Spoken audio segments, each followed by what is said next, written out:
তস্যা পুত্র নন্দ নন্দনং, নন্দ মহারাজের যে পুত্র,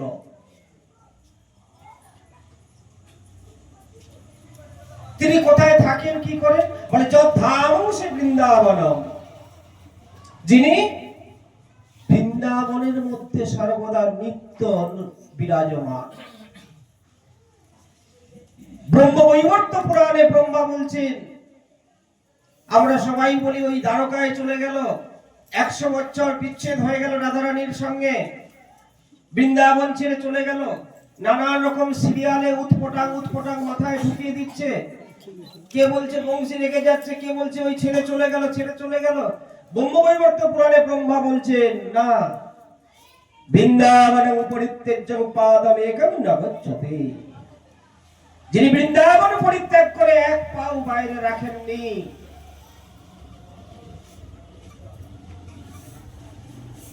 বৃন্দাবনের মধ্যেই তিনি সর্বদা বিরাজ করছেন।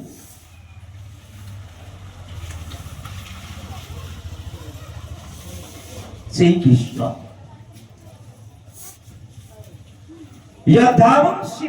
রম্যা কচিত উপাসনা, রম্যা লক্ষ্মী দেবী, পতিব্রতা শিরোমণি লক্ষ্মী ঠাকুরানী, নারায়ণের পত্নী,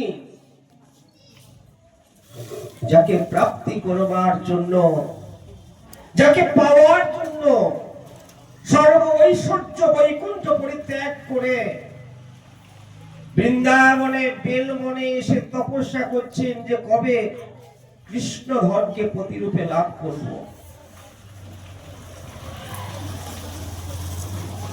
এ হল কৃষ্ণ। ব্রজবধূ বনে গেল জকালে পিতা, ব্রজবধূগণ, ব্রজ গোপীগণ যারা আরাধনা করে থাকে, যেভাবে করেছেন, কিভাবে? এই সংসারের সব থেকে দুষ্কর যে সংসার বন্ধন, যে বন্ধনকে কাটা যায় না,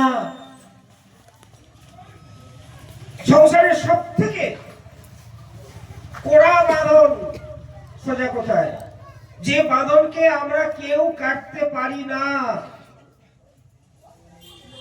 সেই বাঁধনটি কিসের জানেন? স্ত্রী, পুত্র, পরিবার, মাতা পিতা, এদের স্নেহ পাশ, এদের যে স্নেহ, যে ভালোবাসা, সেই বন্ধন, এই বন্ধনকে সহজে কাটা যায় না। কিন্তু এই বন্ধন কেটে কিভাবে দিয়েছিলেন? প্রতিশ্রুতানময় গোপী গীতের মধ্যে 19টি শ্লোকের মধ্যে 17 নম্বর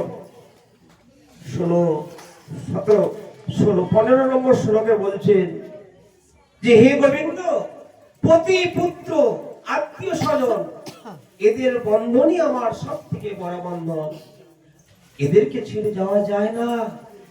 কিন্তু হে গোবিন্দ, গতি বিদস্ত বোধ গীত মহিতা, একবার তোমার বংশীধ্বনি শ্রবণ করে তাদেরকেও দূরত্যাজ্য করে তোমার চরণে এসে স্থায়ী নিয়েছি, তুমি আমাদেরকে ছেড়ে চলে গেলে। একবার দেখো দাও, সব থেকে বড় বন্ধন। এমতো বন্ধনকে ত্যাগ করে যিনি আরাধনা করেছিলেন সেই গোপীগণ।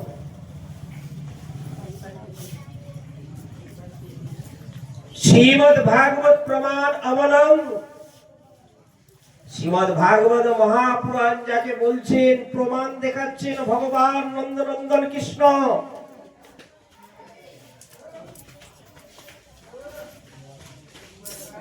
এতে চাংশু কলাপংশু কৃষ্ণস্তু ভগবান স্বয়ং ইন্দ্রাদি ব্যাকুলার্থায় মৃজন্তি যুগে যুগে।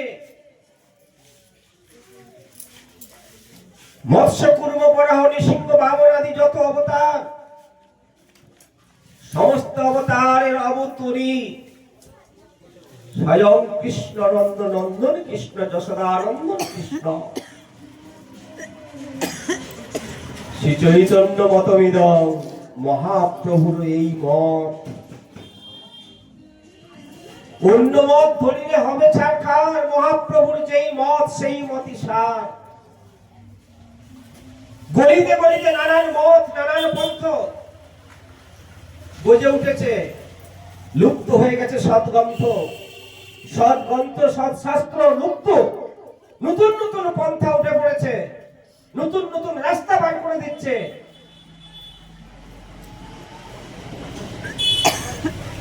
কিন্তু যদি আমাদের ঐকান্তিক মঙ্গল পেতে চাই, এই দুঃখ, শোক, চিন্তা, ভয়, রোগ, শোক, এই ছটি আমাদের থেকে দূরে নাই, সব সময় আমাদেরকে চাকরে ধরে রাখছে। দুঃখের শেষ নাই,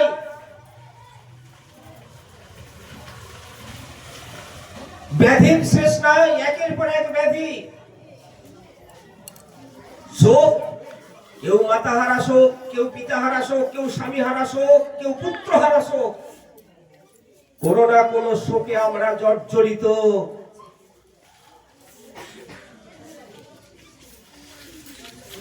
কবিরজির দোহা একটা আছে, চলতে চাকি দেখে কবির, তাই তো? আর কলাই ভাঙতো ঘুরিয়ে ঘুরিয়ে, মাঝে খিল দেওয়া আছে, খিলের মধ্যে আরেকটা চাকি। তো মা যখন কলাই ভাঙছে, কবিরা বাচ্চা ছেলে বালক দেখে কাঁদছে, বড় দুঃখে দুঃখী। সেই ব্যক্তি হচ্ছে বড় দুঃখে যে জর্জরিত, তিনি সাধু। পরহিতে রত যিনি, জীবের দশা এইরকম, কাঁদছে আর বলছে, মা বলছে কাঁদছো কেন, খিদে পেয়েছে? না, কেঁদেই যাচ্ছে, কেঁদেই যাচ্ছে। বলছে আরে এরকম তো রোজ করি, রোজ কলাই ভাঙি। বলে মা, এই সংসারে আমরা উপরে আকাশ একটা চাকি, নিচে পৃথিবী আর একটা চাকি, মধ্যে আমরা সমস্ত জীব পেশা হচ্ছি। পিষছে আমাদেরকে, দুটো চাকির মধ্যে কলাই দিয়ে দিয়েছে, সেই কলাই পিষা হচ্ছে। সেই দৃশ্য দেখে কান্না আসছে, এর থেকে বাঁচার উপায় কি? যখন কলাই ভাঙা শেষ হয়ে গেল, মা যখন তুললো একটা চাকি, দেখছে বেটা তুই কাঁদিস না, দেখ দেখ কিছু কলাই গোটা আছে। কোনগুলো গোটা আছে? ওই খিলের সামনে যে কলাইগুলো থেকে যায় সেগুলো ভাঙে না। খিল মধ্যে যে খিলটা থাকে, সেই খিলের কোড়ায় যে কলাইগুলো থাকে সেগুলো কিন্তু ভাঙে না, বাকি চার সাইডে কলাই ভেঙে যায়। এই দৃশ্য দেখে কবিরা নৃত্য আরম্ভ করে দিয়েছে, বলে বাস পেয়ে গেছি, এই দুটো চাকির মধ্যে পিসার হাত থেকে বাঁচার রাস্তা পেয়ে গেছি। কি পেয়ে গেছি?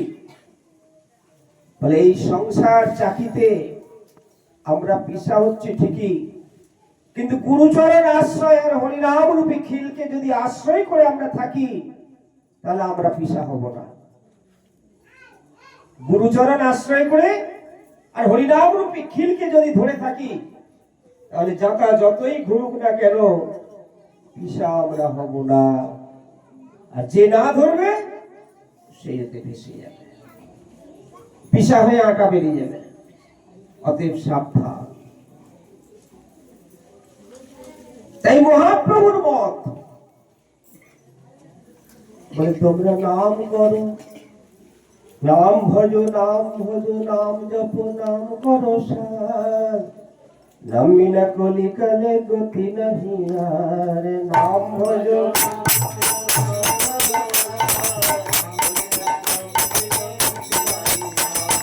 নাম ভজ, নাম ভজ, নাম জপ, নাম করো সার, নাম বিনা কলিকালে গতি নাহি আর।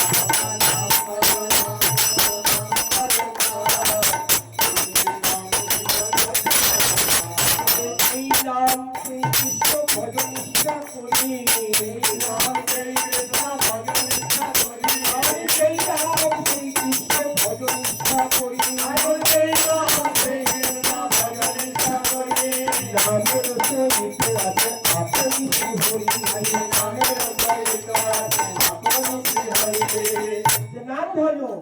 নামের আশ্রয় দাও।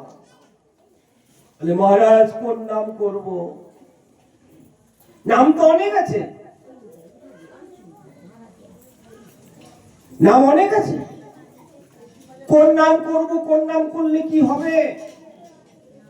কেউ বলছে রাম নাম করো, কেউ বলছে কৃষ্ণ নাম করো, কেউ বলছে শিবের নাম করো, কেউ বলছে দুর্গার নাম করো। কার নাম?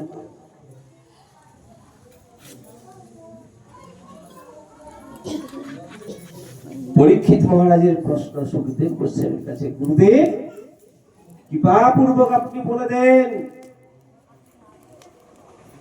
এই কলিযুগে কিসের নাম করব, কোন আরাধনা করব, সেই সাধকের সাধন পথ কি?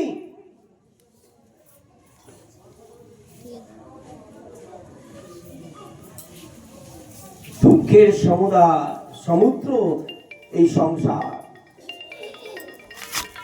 দুঃখ নিধি, নিধি শব্দের সমুদ্র।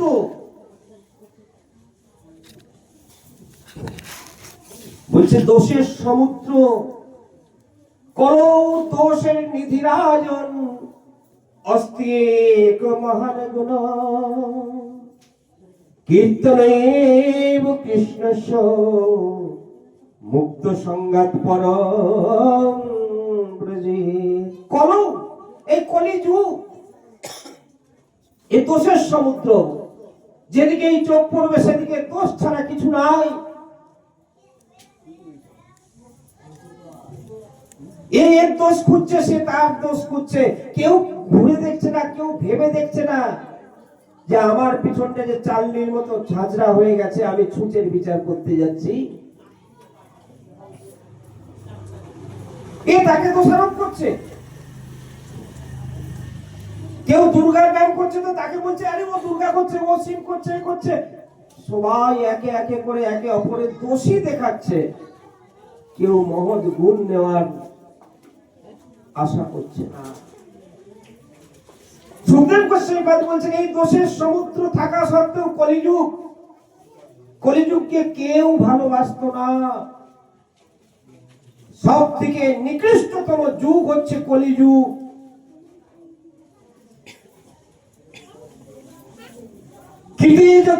বিষ্ণু তেতায়াং যতৌ মখৌ, সত্য যুগে মানুষের আয়ু ছিল 1,00,000 বছর। যা কিছু সৎকর্ম করবে সব ফল প্রাপ্ত হয়ে যাবে, কৃতযুগ বলা হয়। 10,000 বছর 30,000 বছর তপস্যা করবার পর তারা ভগবত প্রাপ্তি লাভ করেছে, সেটা সত্য যুগে। মজ্জাগত প্রাণ, অস্থিগত প্রাণ, দেহের মধ্যে হাড় থাকলেই সে জীবিত থাকবে, তার প্রমাণ ভাগবতে ভুরি ভুরি রয়েছে, পুরাণের মধ্যে। হিরণ্যকশিপু আদি তপস্যা করতে গেছেন, গোটা শরীর বলমিক হয়ে গিয়েছে, উইয়ের টিপি বাঁশ গাছ হয়ে গিয়েছে, লতা পাতায় ঘিরে নিয়েছে, কিন্তু তার মধ্যে প্রাণ আছে। দস্যুরত্নাকর, তারও একই অবস্থা। সেই দস্যুরত্নাকর বাল্মীকি হয়ে গেল তপস্যার যুগে। বিষ্ণু ধ্যান তপস্যার দ্বারা ভগবানের আরাধনা করে ভগবত প্রাপ্তি করছে।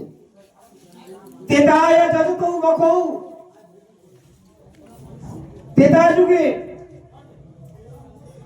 যজ্ঞ আদির দ্বারা যজ্ঞেশ্বর ভগবান প্রকট হয়ে, যজ্ঞ আদির দ্বারা তেতা যুগ এলো। 1,00,000 বছর থেকে একটা শূন্য চলে গেল, 10,000 বছর হয়ে গেল, আয়ু কমে গেল। মানুষের দীর্ঘ লম্বা কমে গেল, দৈর্ঘ্য কমে গেল।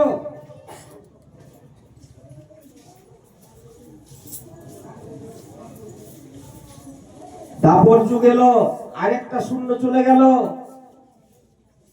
1,000 বছর আয়ু।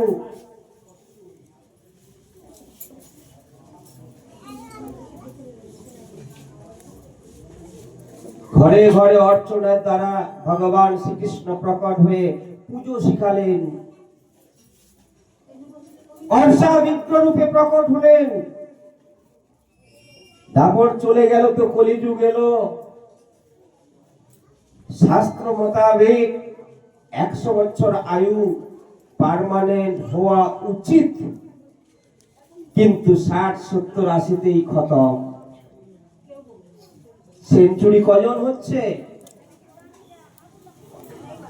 100 বছর কেউ বেঁচে গেলে তার জন্য ঢোল নাগারা বাজাচ্ছে, বলে 100 বছর হয়ে গেছে। আরে 100 বছর কি বিরাট কিছু করে ফেলেছে? ওর তো আয়ু 100 বছর নির্ধারিত কলিযুগে। আমরা আমাদের দোষে সেই আয়ুকে ক্ষয় করছি। কেউ 30-এই শেষ, কেউ গর্ভের মধ্যেই শেষ, কেউ জন্মানোর পরেই শেষ।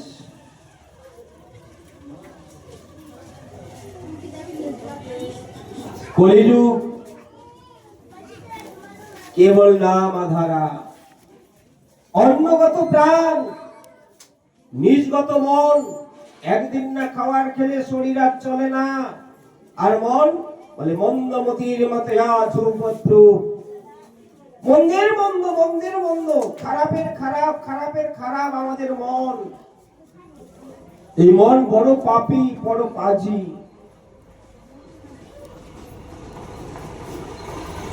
এই মনটা সব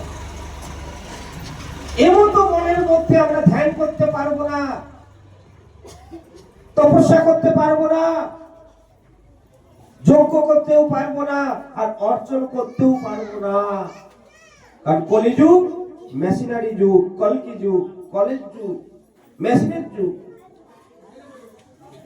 সবকিছুতে মেশিন। এই তপস্যাও আর করা যাবে না। তাহলে কি করা যাবে? বলে অস্তি এক মহান গুণ। এর মধ্যে একটি মহান গুণ আছে, যেটা সত্যতেতা দাপরে নাই। কীর্তন এব কৃষ্ণস্য, এখানে সুখদেব গোস্বামীপাদ কলম দিলেন। কীর্তন এব কৃষ্ণস্য, বিশেষণ প্রয়োগ করলেন এব। যদি কেউ কৃষ্ণ কীর্তন করে, মুক্ত সংঘাত পরম ব্রজে, অর্থাৎ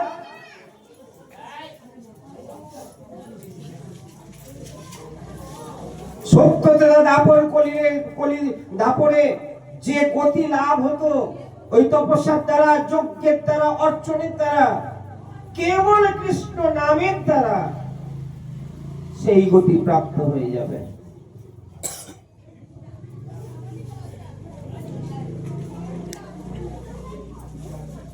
হরি নাম, কৃষ্ণ নাম।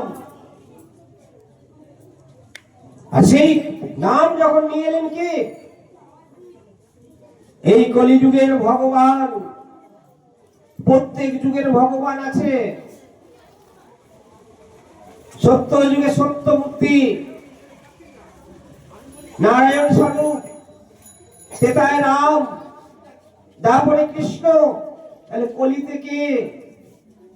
কলির ভগবান, কলির কৃষ্ণ স্বয়ং রাধা ভাবে ভাবান্বিত হয়ে যিনি আমাদের বাঙালির গর্ব, বাঙালির ঘরে আজ থেকে 537 বছর পূর্বে ওই নদিয়ার সচি মায়ের গর্ভে যে নিমাই এসেছিল, তিনি কলির ভগবান। যে যুগ, যে রোগ, সেই ঔষধ যতক্ষণ পর্যন্ত আমরা না খাই। কারো জ্বর হয়েছে, তাকে যদি পেট খারাপের ঔষধ দেওয়া হয়, জ্বর সারবে? সবই তো ওষুধ। কারো জন্ডিস হয়েছে পেটের মধ্যে, ডাক্তার বলছে ওর ক্যান্সার হয়ে গেছে, কেমো চালাও, রেডিয়েশন দাও, কাজ করবে? মারা যাবে।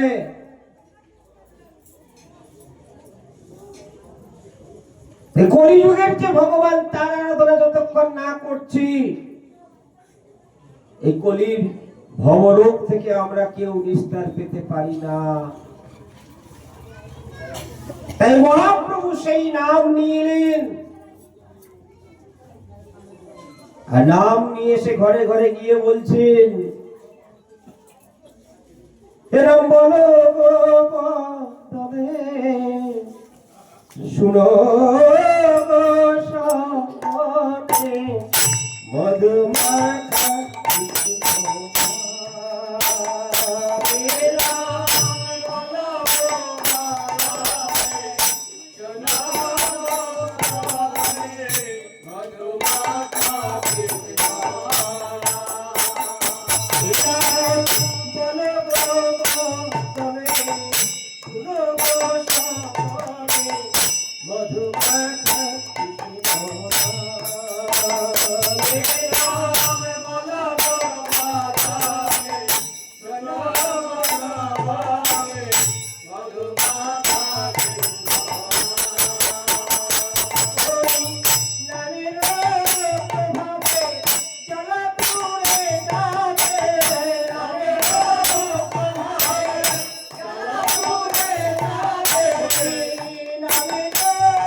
সপনে মধুমাখা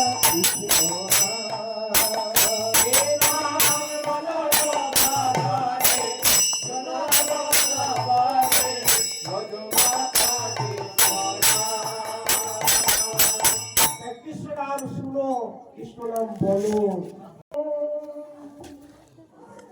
তপ্ত জীবনম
গোবিন্দ আমরা তিতাব জ্বালাই শক্তিভূত তিতাব আদি দৈবিক আধ্যাত্মিক আদি ভৌতিক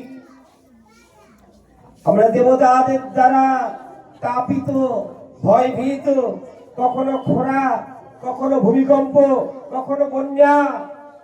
আমরা দেহের দ্বারা আদি দৈবিক আধ্যাত্মিক এই দেহের দ্বারা কখনো মাথা ঝনঝন, কখনো কমর টনটন, কখনো হাঁটু ঝনঝন, যন্ত্রণা ভোগ করছি। আবার কখনো আদি ভৌতিক এই ত্রিতাপ জ্বালায় দগ্ধীভূত আমরা প্রত্যেকেই।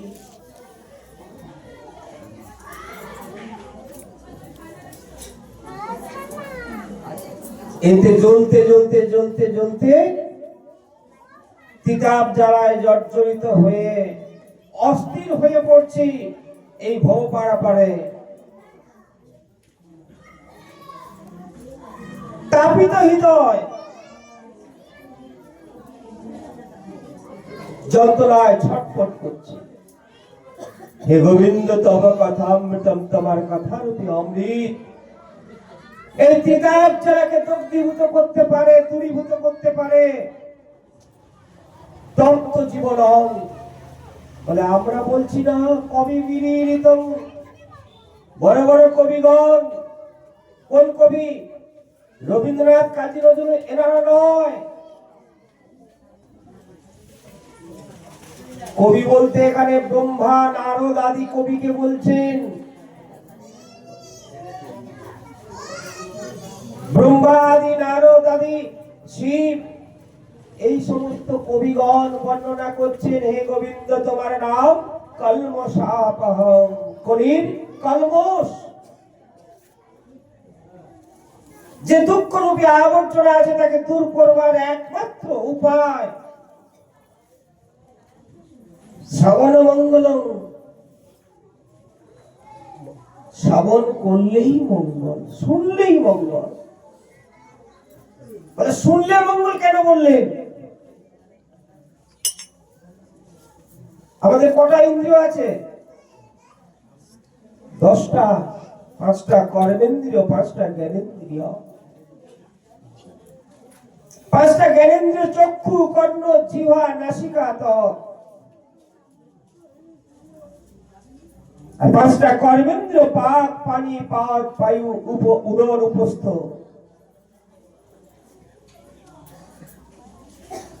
আমাদের যতগুলি ইন্দ্র আছে সেই ইন্দ্রের দ্বারা আমরা সমস্ত ডবল ওয়ে রাস্তা যাতায়াত করে না? চোখ দিয়ে দেখি, আবার চোখ দিয়ে বলি। বলে মহারাজ চোখ দিয়ে বলেন? চোখ দিয়ে বলি না। চোখের কথা জানেন? চোখ দিয়ে তো দেখছি, আবার চোখে চোখে এমন বলে দেবে, বাচ্চাদের চোখে চোখে এমনই বলে দেবে কুরুক্ষেত্র সৃষ্টি হয়ে যাবে। কুরুক্ষেত্রে যে যুদ্ধ হয়েছিল সেই যুদ্ধ শুরু হয়ে যাবে এই চোখের দ্বারাই, মুখে বলতে হবে না।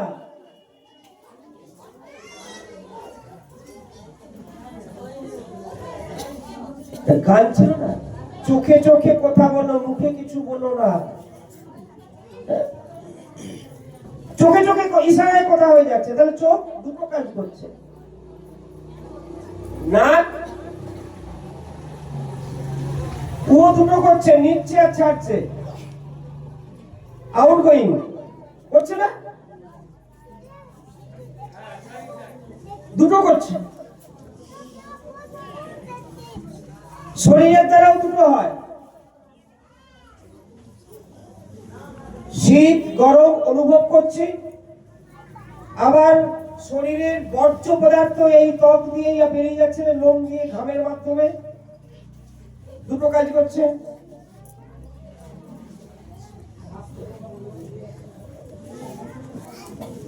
কিন্তু এর মধ্যে একটি রয়ে গেল, জিহ্বা। জিহ্বার দ্বারা কোথাও বলছি, রস আস্বাদন করছি, ডবল হয়ে রাস্তা তো।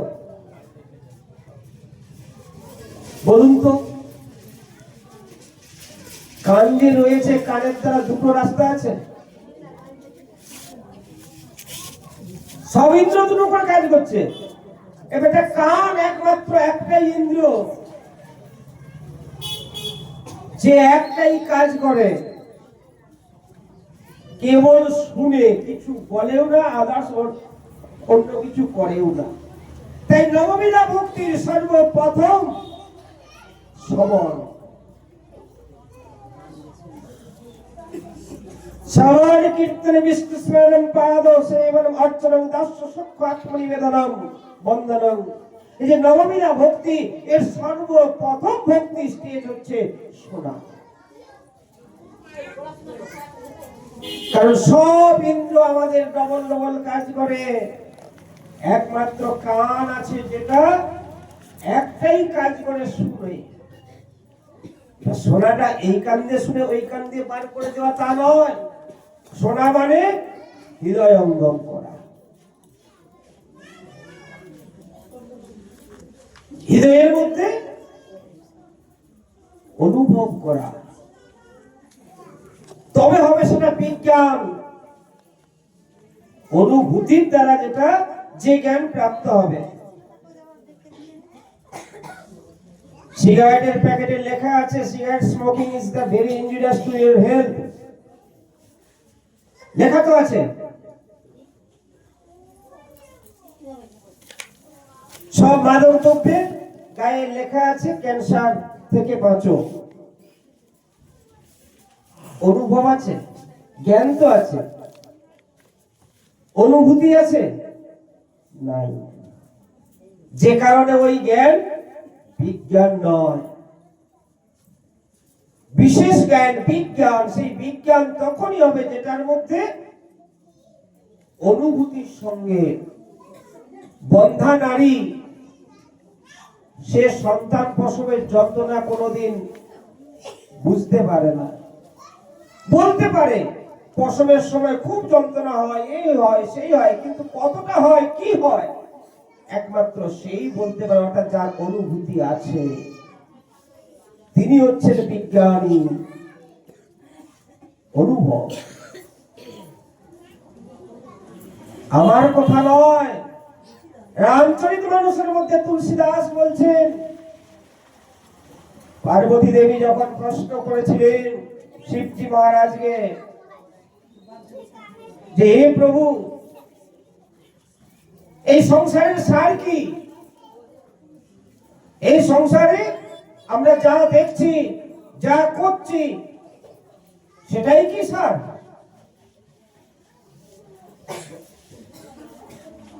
শিবজি মহারাজ বলছেন না।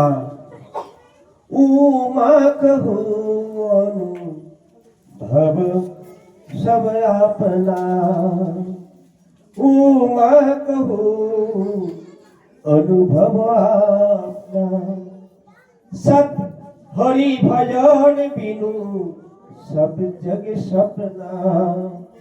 হে উমা, হে পার্বতী, আমার অনুভব, আমার এক্সপেরিয়েন্স ফালতু কথা নয়। আমার অনুভবের দ্বারা, অনুভূতির দ্বারা আমি বলছি, এই সংসারে যদি সৎ বলে কিছু থাকে, সত্য বলে যদি কিছু থাকে, সেটা হরি ভজন বিনা সব জগ স্বপ্ন। কেবল হরি ভজনই হচ্ছে একমাত্র সৎ সনাতন বস্তু, যা পূর্বে ছিল, বর্তমান আছে, ভবিষ্যতেও এটাই থাকবে। বাকি সব স্বপ্নবৎ দৃশ্যতে। ছেঁড়া কাঁথায় শুয়ে লাখ টাকার স্বপ্ন দেখছি, কতক্ষণ? যতক্ষণ চোখ বন্ধ আছে, উঠে পড়ে যে স্থানে ছিলাম সেই স্থানেই আছি, তাই তো? আমরাও যে দেখছি, আমার ছেলে আমাকে দেখবে, ওই এ আমাকে দেখবে, এ আমাকে দেখবে, এ আমার করবে, ও আমার করবে। শিবজি মহারাজ বলছেন, পার্বতী, এটা স্বপ্ন, কখনো সত্য নয়। এটা আমাদের স্বপ্ন দেখা। মনের আধান করতর্যই মন এব বিশ্বসতে। মনোরথ, মনে মনে মন করা খাচ্ছি, পেট ভরবে গো, পেট ভরবে মনে মনে মন কলা খাওয়া। ওর ঘরে কলা গাছে কাঁদিটা পেকে গেছে, দেখে আহ কি মিষ্টি, খুব খাচ্ছি, পেট ভরছে? মনোরোধ আমরা অনেক কিছুই করতে থাকি। এক তেলি ছিল, তেলি, তেল মানে যারা মাথায় মাটির ভাঁড়ে তেল নিয়েছে আর দুয়ারে দুয়ারে গলিতে গলিতে বিক্রি করছে। তেল নিবে গো, তেল নিবে গো বলে বলে যাচ্ছে, আর মনে মনে ভাবছে আর যদি এই তেলটা সব বিক্রি হয়ে যায়, যে পয়সা হবে সব পয়সা সব সর্ষে কিনবো, আজকে যা হয়েছে কাল আরো বেশি হবে, অনেক তেল হবে। এইরকম করতে করতে আমি একদিন বড় লোক হয়ে যাব, আমার গাড়ি হবে, আমার বাংলা হবে, আমার ছেলে পুলে হবে, তখন তো আমি বড় লোক।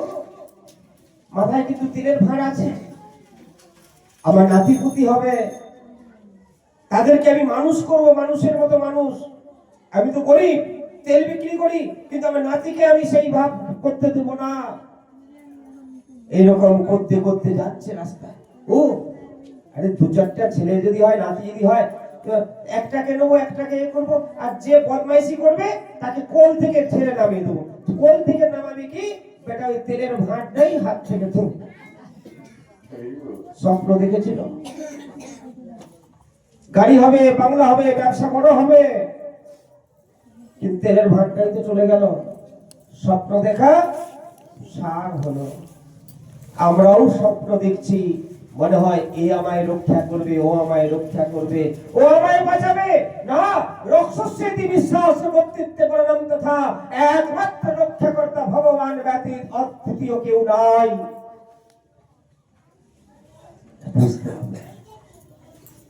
কেউ আমাকে রক্ষা করবে না। রাখে হরি তো মারে কে, আর মারে হরি তো রাখে কে?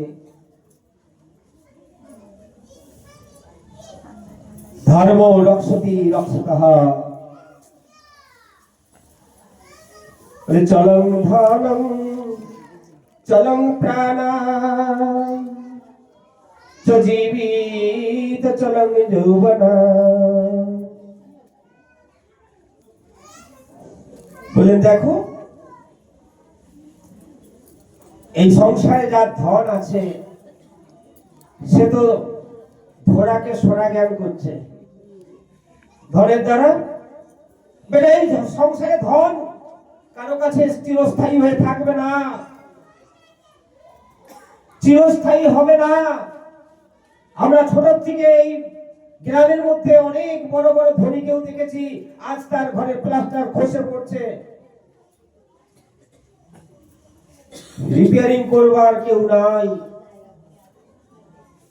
যখন ধন ছিল নিজেকে ডন মনে করে সংসারে বেঁচেছে, কিন্তু ধরো চলতি ধন চলে যাবে। ধনের অধিষ্ঠাত্রী লক্ষ্মী চঞ্চলা এক জায়গায় স্থির থাকবে না। আজ যে রাজা কাল সে ফকির,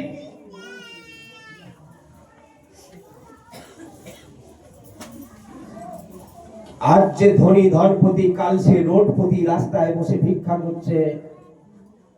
কত রাজাধিরাজ গেছে আসছে। তাহলে ধন আজ আছে আমার কাছে, কাল অন্যের হাতে চলে যাবে, ও আমার হাতে থাকবে না। যে প্রাণ আমাদের সব থেকে প্রিয় প্রাণ, এই প্রাণটাও একদিন চলে যাবে। এই প্রাণটা আর কিছু নয়। আমরা যখন জন্মগ্রহণ করেছিলাম তখন আমাদের সঙ্গে এসেছিল কি? কেবল এই শ্বাস। আর কিছু এসেছিল না? এসেছে নাম, না এসেছে কাম, এসেছে তো আমার সঙ্গে এসেছে কেবল আমার নিঃশ্বাস, শ্বাস প্রশ্বাস ছাড়া আর কিচ্ছু আসে না। আমার নাম তো এখানে আমাকে দেওয়া হয়েছে, আর যাওয়ার সময় ওই শ্বাস চলে যাবে, নাম রয়ে যাবে এখানেই। এই নাম যাবে না, যে এসেছিল সে চলে যাবে, সেই প্রাণ একদিন চলে যাবে। প্রাণ বায়ু, প্রাণ আপান উদান ব্যান, যে 5 প্রকারের বায়ু আছে, সেই 5 প্রকারের বায়ু দিয়ে যে প্রাণ, সেই প্রাণ বায়ু একদিন চলে যাবে, এও থাকবে না। তুমি জোর করে রাখতে গেলেও থাকবে না। জীবতি চলং যৌবনা। আহা, যে যৌবনে যে রূপের বাহার করি আমরা, রূপের প্রশংসা করি, রূপের অহংকার করি, যৌবনের অহংকার, এই যৌবন চিরদিন থাকবে না। হাজার চেষ্টা করলেও, কলপ করলেও যৌবন ধরে রাখা যাবে না।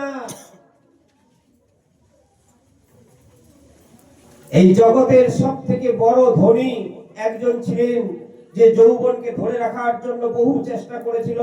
150 বছর বাঁচার জন্য তার খাওয়ার গুলো সব 12টা ডাক্তার পোষা থাকতো, সমস্ত কিছু, এমনকি অক্সিজেন বিছানার মধ্যে তাকে রাখা হতো, সে থাকতো সব সময়। নাম শুনে থাকবেন মাইকেল জ্যাকসন, যে নাচের সর্বশ্রেষ্ঠ ড্যান্সার মাইকেল জ্যাকসন। ভেবেছিল 150 বছর পর্যন্ত বাঁচবো, লিঙ্গ পরিবর্তন করলো, রূপ চর্চা করলো, কালো ছিল বলে সেটাকে ফর্সা করে দিল, প্লাস্টিক সার্জারি করলো গোটা শরীর। টাকার কমি নাই, তখনকার দিনে তার মতো ড্যান্সার কেউ হয় নাই। মাইকেল জ্যাকসন কিন্তু হঠাৎ 50 বছর না পেরোতে পেরোতে 50 বছর বয়সে চলে যেতে হলো দুনিয়া ছেড়ে। কোথায় গেল তার ওই এত ডাক্তার, কোথায় গেল তার সমস্ত পরীক্ষা করা, খাওয়ার, কোথায় চলে গেল তার মনের আশা? 150 বছর বাঁচবো, এমন ভাবে নিজেকে তৈরি করেছিল। চলং প্রাণা, প্রাণটা চলে যাবে একদিন, যৌবনে চলে যাবে।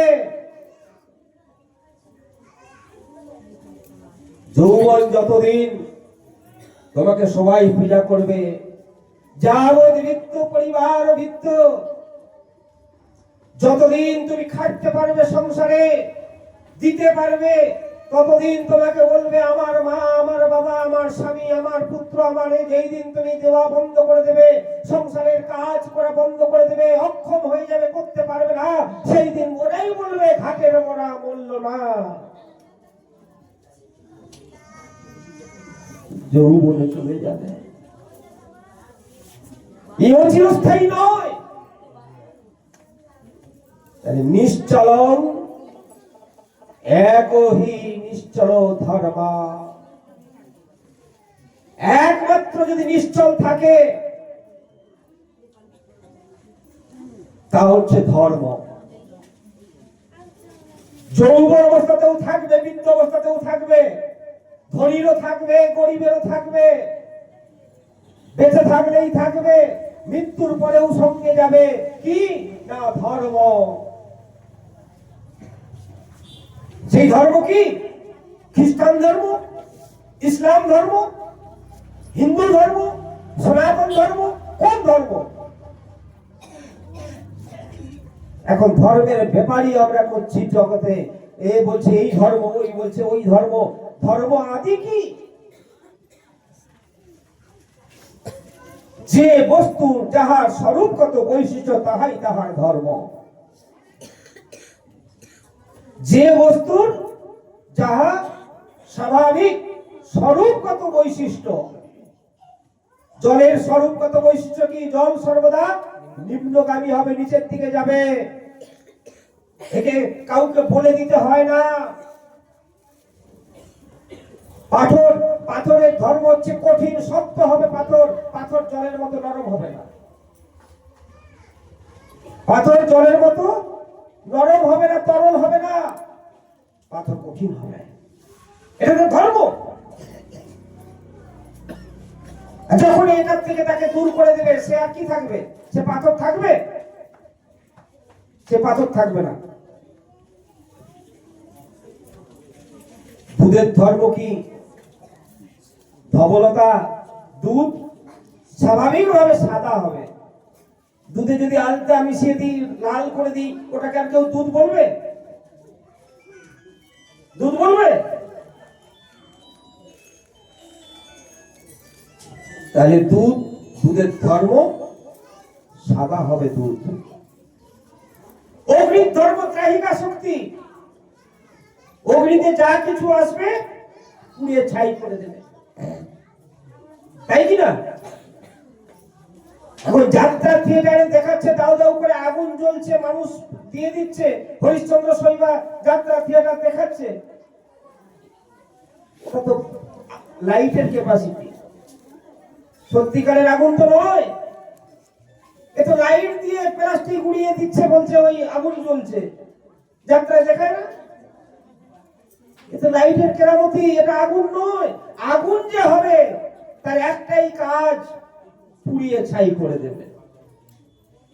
সে আলকাতারা মেশানো কাপড় দিক, সেন্ট মিশানো কাপড় দিক, আতর মিশানো কাপড় দিক, যাই দিক না কেন, চোখ বুজিয়ে হাত দিক, দেখে হাত দিক, পিছন দিয়ে হাত দিক, আগুনে হাত দিলেই হাত পুড়বে। এটাই আগুনের ধর্ম। ঠিক তদ্রূপ পশুদের ধর্ম আছে, সমস্ত জীবের ধর্ম আছে। জীব, আমরা মানুষ, আমাদের কি ধর্ম? আমরা সনাতনী, আমরা মুসলমান, আমরা খ্রিস্টান, ঈসাই, বৌদ্ধ, জৈন। আমাদের ধর্ম কি? আমাদের স্বরূপগত বৈশিষ্ট্য কি? সেটাই আমার ধর্ম। সেই স্বরূপগত বৈশিষ্ট্য, আমরা দাস, কেউ প্রভু নয়। যে যে ধর্মের অবলম্বনী হোক না কেন,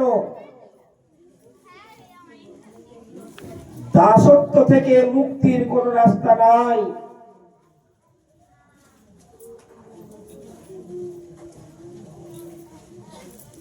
কারো না কারো দাস আমরা করছি।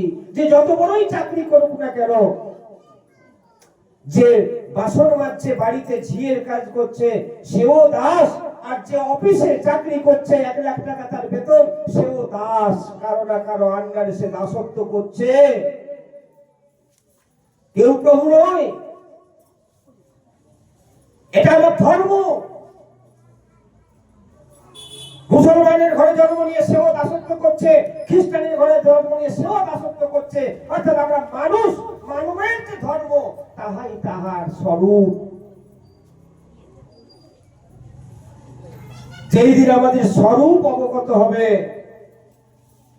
সেই দিন আমার কাছে একটাই ধর্ম, আমি দাস, তুমি প্রভু। তুমি প্রভু, আমি দাস। জীব কৃষ্ণ দাস, এই বিশ্বাস।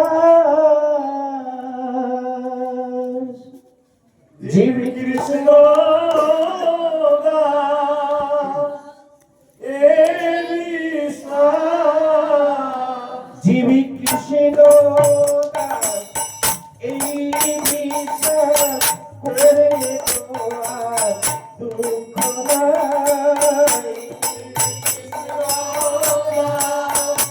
এই বিশ্বাস করে তোমার দুঃখ নাই। কৃষ্ণ দাস, এই বিশ্বাস করে তোমার দুঃখ নাই।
দিয়া স্বপ্ন দিয়া ছেলেতে গৌরিকা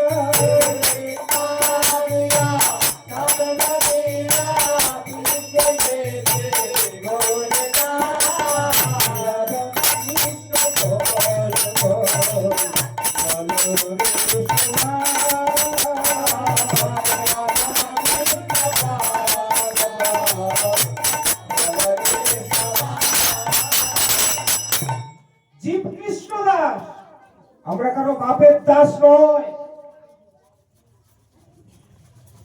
কৃষ্ণ বলি সেই জীব অনাদি বহির্মুখ, অতএব মায়া তারে দেয় সংসার আদি দুঃখ।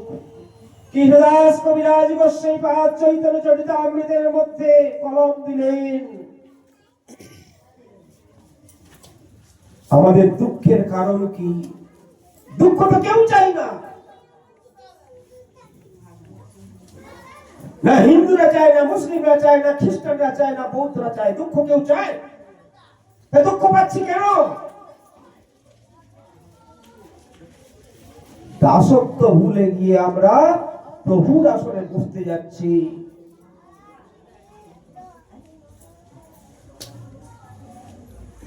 কৃষ্ণ দাস ভুলে গিয়ে মায়ার নফর হয়ে গেছি, মায়ার দাস, মায়ার লাথি খাচ্ছি।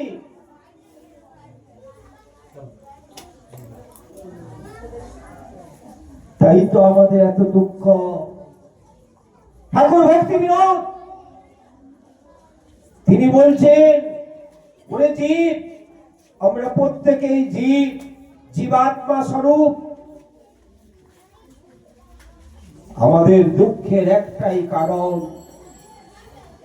কৃষ্ণদাস ভুলি মায়ারে ভজিন, আপন স্বরূপ কভু না চিনিন।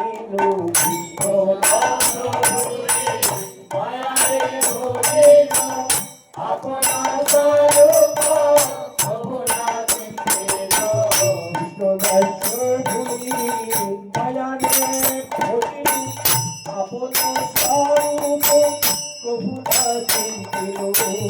কৃষ্ণদাস ভুলি মায়ারে ভজিন, আপন স্বরূপ কভু না চিনিন। বিরূপে স্বরূপ ভাবি মূল, বিরূপে স্বরূপ ভাবি মূল, বিরূপে স্বরূপ ভাবি মূল, বিরূপে স্বরূপ ভাবি মূল।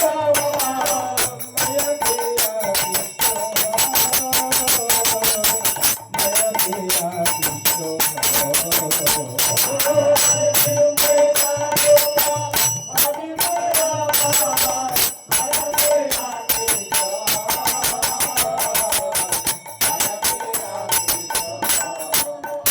কৃষ্ণ, ভুলে গেছি। মায়ার ভজনা করতে আরম্ভ করে দিয়েছি, মায়ার সেবা করছি। শঙ্করাচার্য বলছেন, কান্তকস্য পুত্র কাকস্য করি বেদনা সংসারায় বিচিত্র পদ্মপত্র নীরসবনা। ভজ গোবিন্দ ভজ গোবিন্দ ভজ গোবিন্দ ভজ পুরমতে।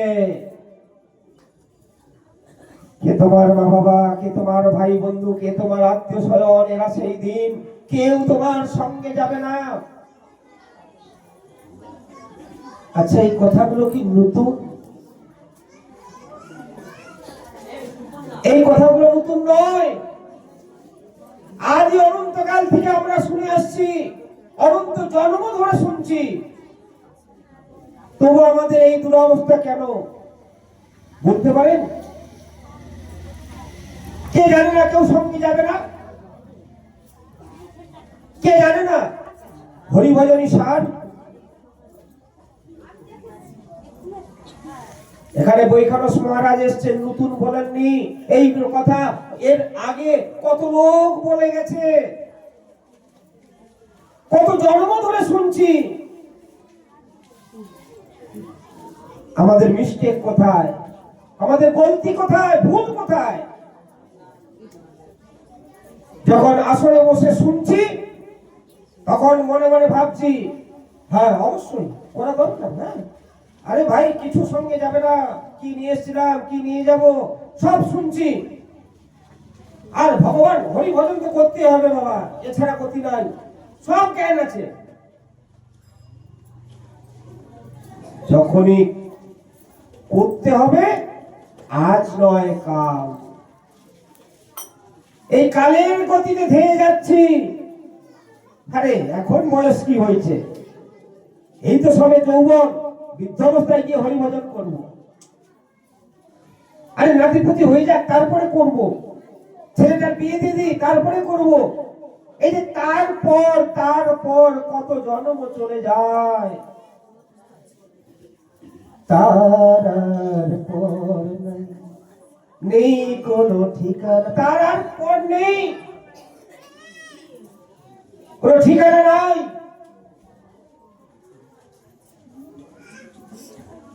তারপর করে আমরা জীবন চলে যায়, হলো না। মানে কাল নয়, আজ এখন থেকেই করতে হবে। এই শরীরেই করতে হবে, এই শরীরেই আমাকে আমার সত্যের পথ অবলম্বন করতে হবে। না জানি পরের জন্ম পাবো কিনা, তার কি গ্যারেন্টি আছে? আমাকে এখান থেকে হাওড়া যেতে হলে যে ট্রেনটা এসে গেছে হাওড়াগামী, ওই ট্রেনেই উঠতে হবে। যদি বলি যে ভিড় আছে বিরাট, উঠতে পারবো না, ভুল করেও ট্রেন ছেড়ে দিও না, পরের ট্রেনটা নাও আসতে পারে, পাঁশকুড়ায় আটকে যেতে পারে। লাইন যাও, ট্রেন আসবে না, তোমার গন্তব্যস্থলে যাওয়া গেল না। তার থেকে আরো বেশি ভিড় আসতে পারে, তখনও আর যাওয়া হলো না।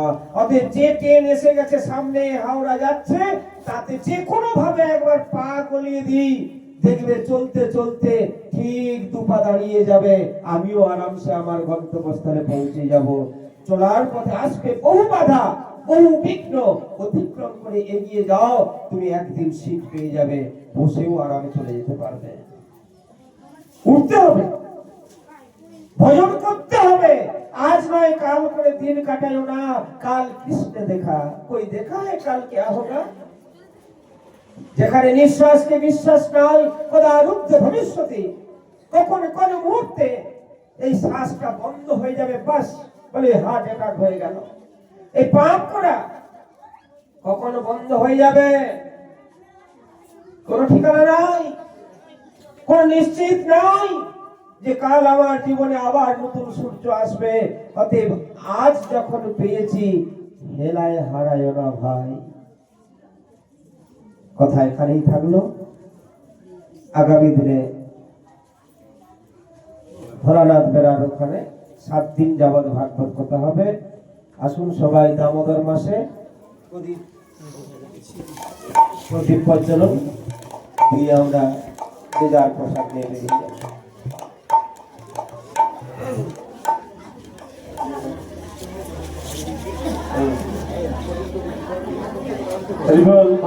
যারা প্রদীপের ব্যবস্থা করছেন সবাই হাতে হাতে প্রদীপ দিয়ে এই অবস্থায় হরি বল না সবে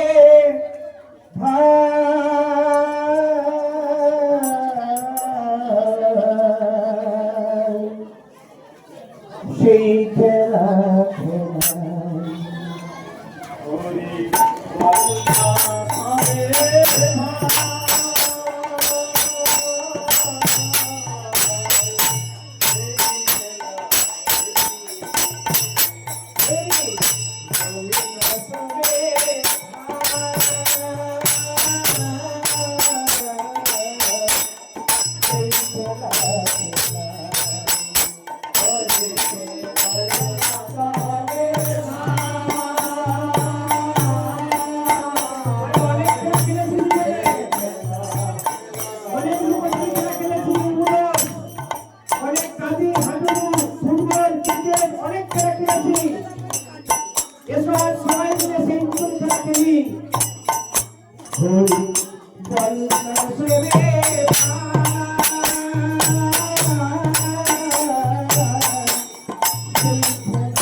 মাতা হরি পিতা